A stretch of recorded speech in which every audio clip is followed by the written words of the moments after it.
Yo, welcome to the show. I'm Gunnar Olson. With me, as always, is Thrifty Traveler Executive Editor Kyle Potter, yada, yada, yada.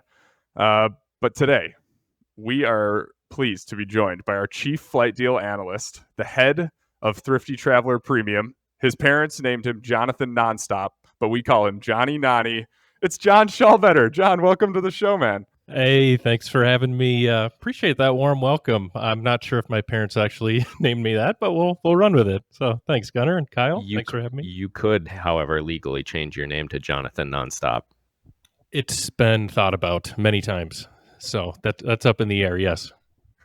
Well, Jon, to get started today, I need to find something out. So you recently just did something many travelers have on their bucket lists, and that's flying Emirates first class, booked with points. But there's a rumor going around that you and your fellow passengers finished off all the Dom Perignon on the flight. Care to address those rumors?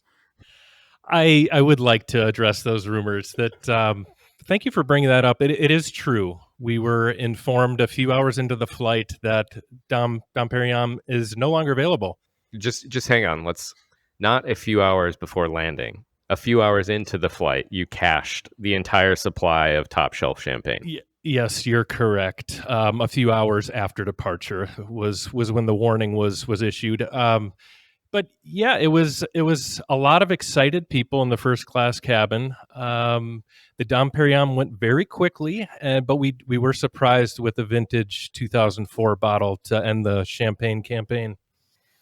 So do you take any kind of personal blame or responsibility for the fact that about 1 month after you landed from that flight, Emirates killed off first class redemptions by requiring people to have status in order to book it with miles? I have no redemptions about it. See a deal, book it when you do, and I'm glad we got to check that off the bucket list while we could very easily.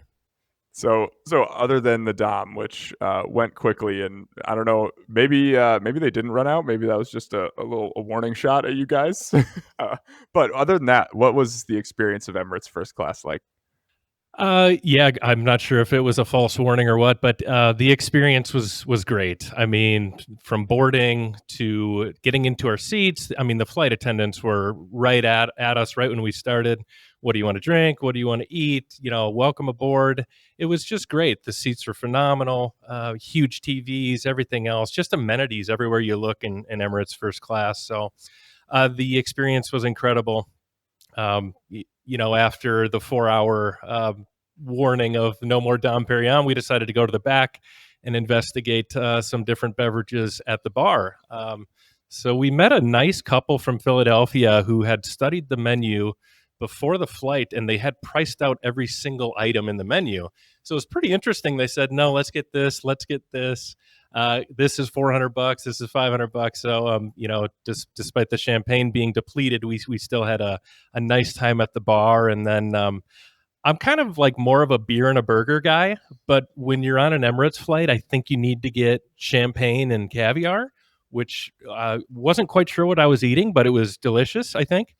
And, tap the whole thing off with a shower and really surreal experience when you're up in the sky and you're taking a shower. And that was great. I mean, the whole thing was great. Did you ask for a shower beer?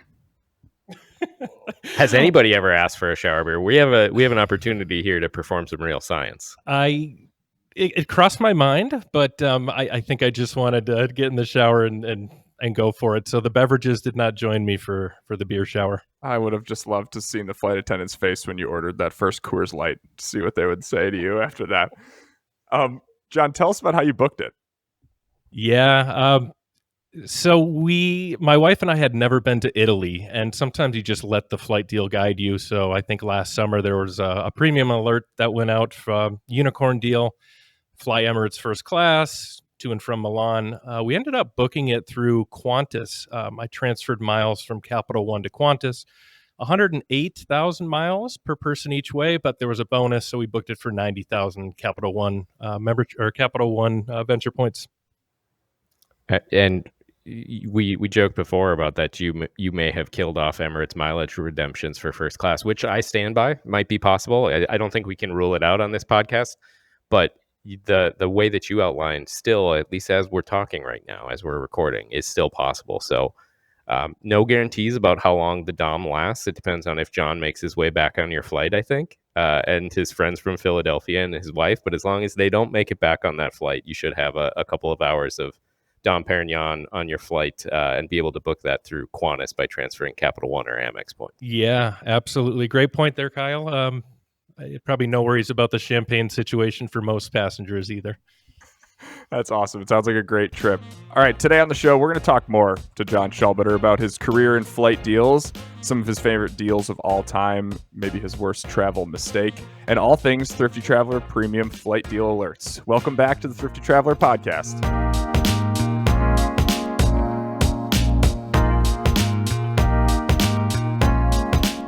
All right, welcome back. Let's jump into something hot and something cold where we look into the good and the bad news out there for travelers from the last week. And we'll start, as always, with something hot. All right, Jon, for something hot, what's the best flight deal you've ever sent to our Thrifty Traveler Premium members? Yeah, there's been some good ones. A few years ago, I think my favorite one, the best one I sent, was probably that mistake fare to Santiago, Chile. The cheapest price, this was all flying Delta, the cheapest price was $62 round trip out of Atlanta, nonstop. Kind of a comical one. Yeah, you could get to Chile cheaper than most of the U.S. out of Atlanta. The great part about this was there were, probably 50 to 100 cities for about $100-200 round trip. A ton of activity from premium members. A lot of people were super excited to book it. So that one really rings a bell for me. Yeah, that the screenshot of that $62 fare is still one of the crazier things I've ever seen. It seems fake at this point because we're so many years removed from it. But obviously, peak COVID pricing there, and Delta was just trying to do anything they could to get some money in the door, and it worked. We heard from a lot of people who booked it, right? Yeah, a ton of people booked it, including myself. We had high hopes of being able to travel. It didn't happen for most, but still a phenomenal deal and a lot of excitement behind it. Well, and I mean, just to put a finer point on this, $62 round trip, not each way, round trip for a nonstop flight of 9 to 10 hours? Yeah, for sure. About that long. So it's on par with a flight to Europe, if not longer than some flights to, like Madrid or Amsterdam, and a round trip fare that would typically, flying Delta nonstop from Atlanta or wherever, would typically cost you $900, $1,000, sometimes closer to $1,200 or more. I think you're spot on there. Yeah, just pretty crazy what we saw. And I know a lot of people booked it. It stuck around for maybe 2 hours, just enough time for people to get their hands on it. But that was a great one for sure. That's awesome. All right, we got to pivot, though, to something cold. I like to ask travelers this because everybody has one story, even from us experts. What's the worst travel mistake you've made? Yeah, this one was many years ago. I was studying abroad in Melbourne, Australia. I had a flight from Los Angeles to Sydney to Melbourne. And, being 19 years old, wasn't listening, wasn't thinking, half asleep. So I got to Sydney and I didn't realize I needed to gather my luggage and recheck it before flying to Melbourne. I showed up in Melbourne first, all by myself, first week down there, and I had no luggage for probably, I think, 3 days. For some reason, it had to be put on a courier. So what did I do? I put some cash together and went to Kmart and got some essentials, and I had a backpack and some shorts and a t-shirt for the first few days in Australia. So it was a good mistake for sure. But I do have another mistake too, if you have time to chat about that. Oh man, so I've actually never heard that story. That's so funny. Your first stop was Kmart, and you just went through 3 whole days in the same t-shirt? Probably had 2 or 3 t-shirts, and yeah, I think Kmart was the wise choice when cash was tight. So that's what we went with. It was summer down there, so I didn't need too many articles of clothing. All right, honorable mention, second worst travel mistake. That one is going to be pretty tough to beat. Yes, this one is much more recent, and I think you guys are probably aware of this, but I made a pretty big mistake trying out a travel pillow, and I'll display it for some people for our YouTube channel here. Gunnar, can you hang on to this? Oh, yeah. Oh, it's just a beautiful travel pillow. Oh, no. All right, so now you have to talk through this. So if you're not listening on YouTube, you really need to be. And if you just refuse to, Jon is wearing what's called the ostrich pillow, which we made him try out on a flight last year. And the photos of Jon and his friends on a flight from Minneapolis to Las Vegas in this monstrosity of a pillow have gone down in infamy.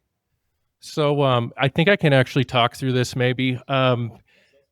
Yeah, I can't really see much going on. This was a struggle to wear on a short flight, so it didn't stay on my head too long.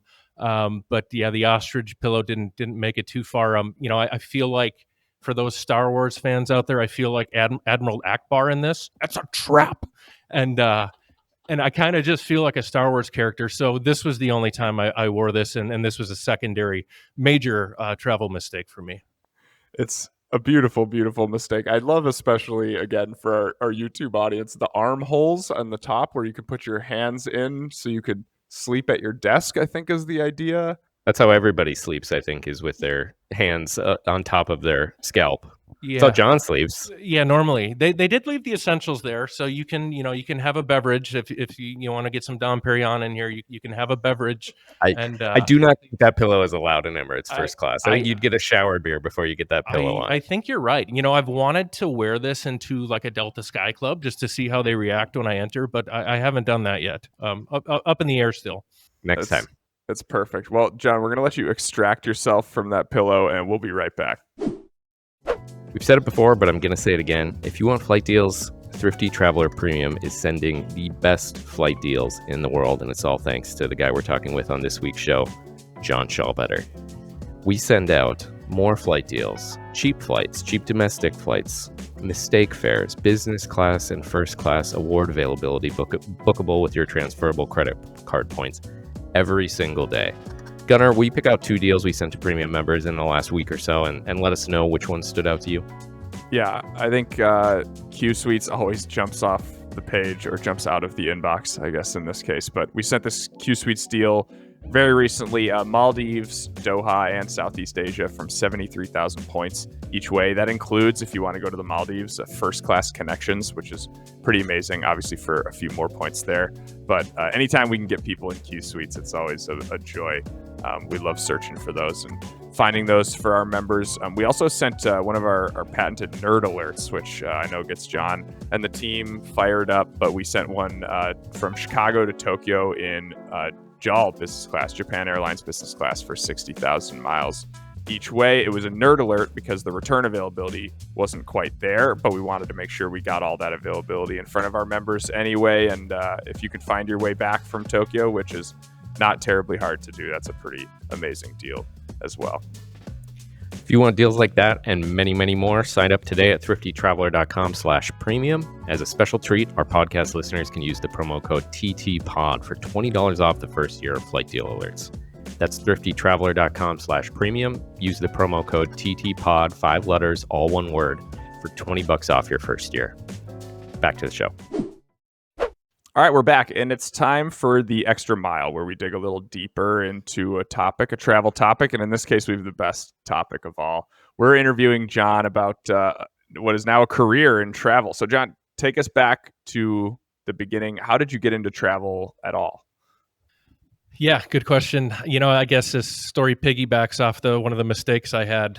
When I studied abroad in Australia, it kind of really opened my eyes to the travel world. Met a lot of people from all over the world down there. And I loved it so much, actually, after college, I moved back to Australia. I lived there for a year.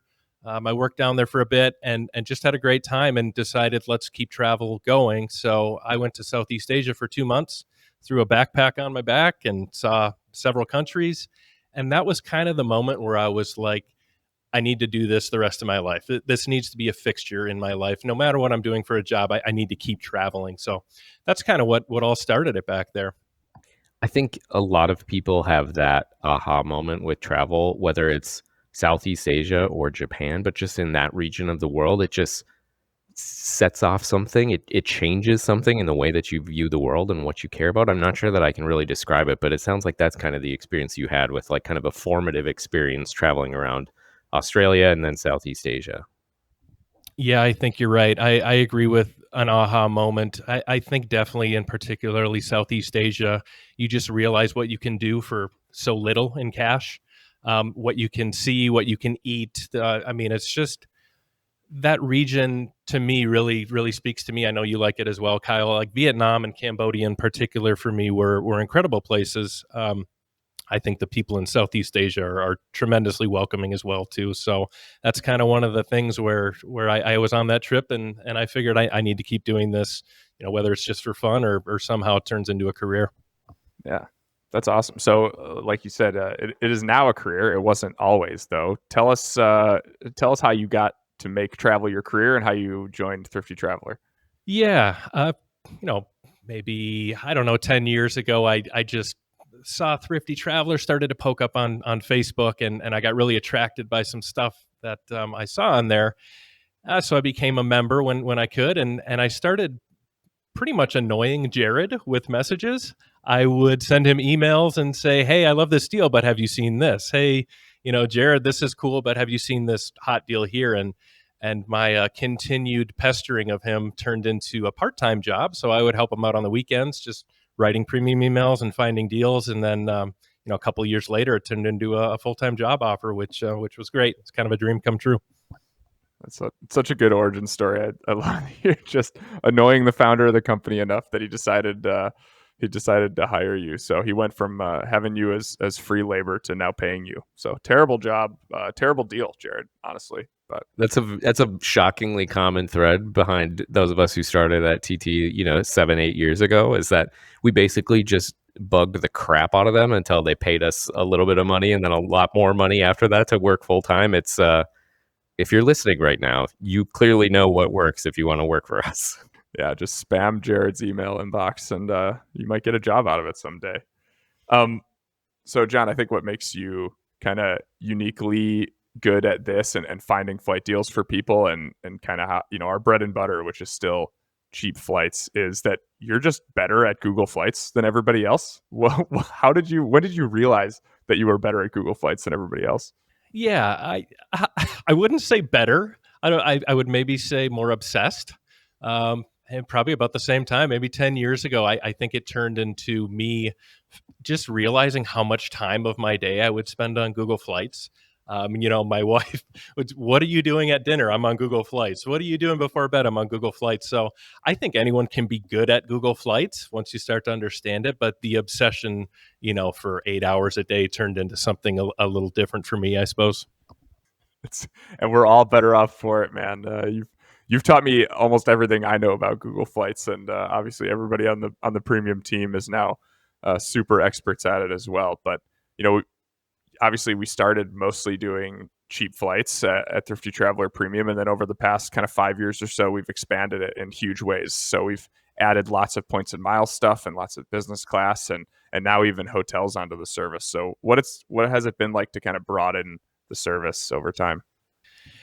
I think it's been great. If I hit rewind for a little bit and think about like the evolution of premium, it's, originally the first couple of years, it was really a high focus on just cash deals, international cash deals. And, the pandemic came around and we pivoted the service to include domestic flight deals, added some award deals too. And like you said, Gunnar, I think the addition of hotel alerts along with points and miles has been great for our customers. I mean, I know I'm much more excited about points and miles deals than I have ever been. I know a lot of subscribers are too.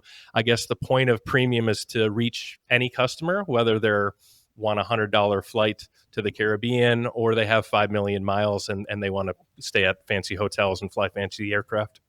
So I'm going to admit something here. I think I said on the episode where Gunnar, you interviewed me, that I had been a premium subscriber long before working here, which is true. But I was a premium subscriber for years without actually booking a premium deal until after I started working here full time. And yet I continued paying for the service. And part of how I made that rationalization was not just that, hey, these flight deals are great and I'm going to book them, which I really should have, but I just didn't. I just ended up making some other kind of trips work. But just that they showed me, oh, that's how cheap a flight from Minneapolis to Madrid can be. Or, oh, you're telling me I can use these miles to book that flight to Europe or down to South America. Just not just the value of a cheap flight, but the value of the education of learning more about the world of airfare and what you can really do, I think is to me, has always been one of like the biggest parts of this. And I would bet that a lot of the people out there listening, if you're on our premium list or just signed up for our free mails, I would bet they feel the same. I mean, how much have you learned, John, just by digging into more of this and putting these deals together with the help of Gunnar, Katie, Peter, everybody on our team? Yeah, Kyle, I learned something new every day. It's always changing. There's always something new going on, whether it's a new aircraft, new route, new transfer partner, whatever it may be. It continues to be a learning experience for me. And like you said, that just, even if you're not booking the deals, just seeing those emails hit your inbox can be really fun for a lot of customers as well. Yeah, I love the educational piece of it, where it's I might not have the miles right now that I need to book Q Suites, but by reading a Thrifty Traveler premium deal, you can see exactly what miles you need and the process that it will take to book that deal in the future. And luckily, a lot of this stuff is pretty cyclical. So some of the deals, you see a deal and it kind of gives you that inspiration, and then it comes around again and you're ready and you can book it. And I've done that several times. Like for this Christmas, we're going to Finland. We booked Finnair.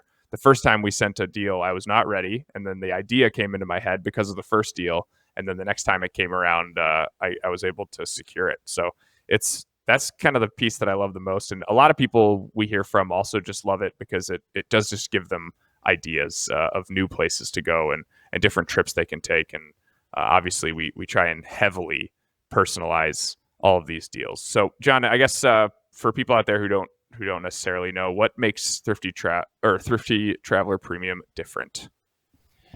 I think there's a big human element in this. We send out emails for things that we would book. They're realistic to book. They're 2 passengers for a lot of these for almost all business and first class deals. So it's just the human element, I think, really takes Thrifty Traveler Premium to the next level. The destinations we send are well vetted. It's just, there's a lot of back work that we do that makes it very easily received by our members, I think.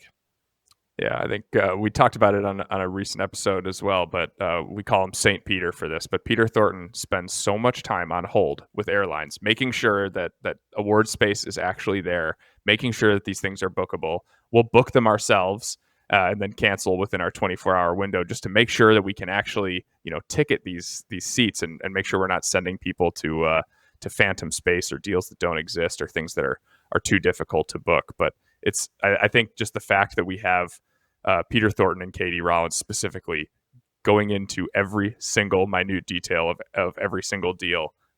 We're never sending people deals that don't work, right? And that's kind of what I think makes it special. I'm now a very small part of the premium team, but I love having that detail, that attention to detail, and making sure that we're giving people deals that are absolutely ironclad. And that's the kind of thing that you and Peter have brought to this service for sure. All right, I have a different question. Changing gears. What's a Nonny? A Nonny is a nonstop flight. Nice. Okay. What's a deli Nonny? A deli Nonny would be a Delta nonstop flight. That's right. And what is a Faro Izzy's Busies? A Faro Izzy's Busies is a business class flight to the Faroe Islands. These are some good examples, Gunnar. Nice. So, for context, the three of us sitting here in our actual office, this is what our office... Hey, hang on. Don't lump me into this. I am not a part of this just botched language that you two have created and somehow roped Peter and Katie into. Yeah, we have... Peter and Katie came to Thrifty Traveler Premium as like fully formed adults, and we've just eroded that over time. But we love shortening things. We love a good nickname. And it started with Nonny's, John, who earned the nickname Jonny Nonny, as I described at the top of the show. Loves himself a nonstop flight. Who doesn't? And then obviously a deli Nonny is a Delta nonstop. Who doesn't love one of those? And over time, you can pretty much turn everything into a nicknamed deal. And sometimes the premium Slack channel just devolves into just decoding. It's not a good use of our time, honestly. It's a lot of decoding each other. But now we've got it down and we've poisoned everyone else in the company. So this is what our chats are like. But did you start this, John? Where did this start? I think I must have. I think it all started with a Nonny. I mean, this, like you said, this goofy habit of shortening words has, I'm not sure if it's helped or hurt the team. It's almost creates riddles in our in our chats with the team members that people need to decode and figure out what the heck is coming out of my mouth. A lot of the times it doesn't make any sense. Sometimes I need to be careful what I say, but usually it's pretty good. It's like merging locker room talk with travel lingo. Because, like, every hockey player isn't Matt Boldy, it's Bolds. And it's not Matt Zuccarello, it's Zucky. Everybody's got like a shortened nickname, and Jon just kind of took that mindset and applied it to every single term in the travel industry. And I'll just add a few more in while we're on topic here, just to have fun with it. So an outbound flight we call an outie, an inbound flight we call an innie, a connection can be called a connie. So like if I were to use this in a sentence to annoy you guys even more, it would, like, if I want to translate a Delta nonstop flight to Honolulu, I would say the Delhi Nonny to Honny. Easy enough, right? Sure, yeah. It's perfect. I love it. There's our pull quote. Or the nonstop flight to San Juan is the Nani to Juani. Another great one, yes. We love these. All right, I got some lightning round questions. You ready for these, Jon? Here we go. What's your number one tip for using Google Flights? Really get used to the Explorer map. I think using the Explorer map can find you the cheapest, the best. If you're flexible and you don't care where you go or when you go, you can really dial in some amazing things using the Explorer map. All right, what's your best MSP airport hack? Ooh, best MSP airport hack. I do this on return flights, and I hope I don't break the process here by telling people. But when I return and I have access into Terminal 1 on a return flight, I go to the PGA lounge and I go get food on the way out using my priority pass. So then when I get home, I have a salad or a sandwich and I don't have to worry about food, but I use the on arrival priority pass. So if Priority Pass or the PGA Lounge ends this practice, Jon's email address when you get angry is Jon at no. This is you are not alone, Jon. So in this particular instance, if and or when this particular benefit ends, I think you're on solid ground here. Well, that's good because I do enjoy swinging in. All right, just waiting for that. Important, serious question now. One beer to rule them all. What's your one beer order? Ooh, man, one beer to rule them all. I gotta go Surly Furious. Whoa. Left field, nice. Yeah, I mean it's just a great Minnesota beer company, and you can't go wrong with a Furious. Bold flavor. I love it. That was not the answer I expected. No, I wouldn't have picked that one out of. I could have taken 100 stabs at that. I wouldn't have gone with Furious for you. I like it. All right, another hard-hitting question. Tell me about your dogs. Okay, 2 dogs, golden retrievers. Their names are Hank and Gary. They're great little boys, kind of red-coated golden retrievers, and they're great to have at home and fun little boys for sure. All right, good. I got a great answer out of Kyle when I asked him that question in a recent episode too, so I knew I had to re-rack the "tell me about your dogs" question. That one's going to be an evergreen. Just tell me about your dogs. Yeah. Very lazy question format, but I really always love to hear it. And people always light up when you ask them too. All right. Favorite and least favorite airport? Least favorite airport, Chicago O'Hare. I just think great answer. Tiny and busy, and there's probably some good parts about it, but every time I'm in there, I just kind of feel lost, and I kind of feel like I should be on Home Alone, just running full speed, screaming things when I'm in that airport. Well, and the thing is, that airport has not changed since they filmed Kevin McAllister running through O'Hare in 1989 when they filmed Home Alone. So you would not be out of place. It would look exactly the same. You've got a couple inches on Kevin McAllister. Yeah, that's a good point. And then for the other part of the question, my favorite, I think I have to go Doha. I think I love Doha. Just Kyle and I had the privilege of flying Qatar first class and got to get in the Al Safa lounge, and never seen a lounge like it. And the airport is gorgeous overall. So probably Doha. Yeah, I'd second that. Last lightning round question. What's your next trip? Or do you have anything on the radar? What do you got coming up? This is a big one, so buckle up. I'm going to Indianapolis in just over a month to see an artist called Dave Matthews. Not sure if any of you guys ever heard of him, but yeah, I'm going with a group of buddies. A long flight from Minneapolis to Indianapolis should be a great journey. First time seeing DMB? I probably 40 something. So yeah, you could say one of the first. Do you actually know the count? How many Dave shows you've been to? I did talk to our coworker Jackson about it, and I think I'm getting close to 40, honestly. So yeah, up there. That's pretty good. Make sure you bring the ostrich pillow on that flight to Indy, and compression socks. Compression socks, the whole thing. Don't get too stressed out about that flight. Good point. All right, let's hear from a listener. We have a listener named Kevin who asked us a question I think John's kind of uniquely positioned to answer. So Kevin asks, will 2025 be a good or bad year for flight deals? He says, my social media feed is full of comments from folks saying they're not going to fly again, given the recent high-profile accidents in the aviation industry. Combine that with the current economic outlook, and there may be less people flying. That being said, demand for premium cabins is at an all-time high, and the airlines are scrambling to add premium seats to their fleets. Could we see a larger separation between prices for economy and premium cabins? Very detailed question from Kevin, but let's go broad first. Will 2025 and I guess early 2026 now be a good or bad year for flight deals, John? Yeah, I'll start. I think if we're not there yet, we're approaching one of the best times to book flights. I mean, just the recent stuff we sent, whether it's economy or business class or first class. I mean, domestic economy flights all over for less than $100. Fares to Europe for around $300. And then on the awards side, it's just a constant stream of releasing award space. I mean, I feel like every program, it's something new every week. So we're really in a sweet spot right now, I think, to get really good travel deals for this year and into next. Yeah, I mean, we have the benefit of sitting here talking when 2025 is close to halfway over.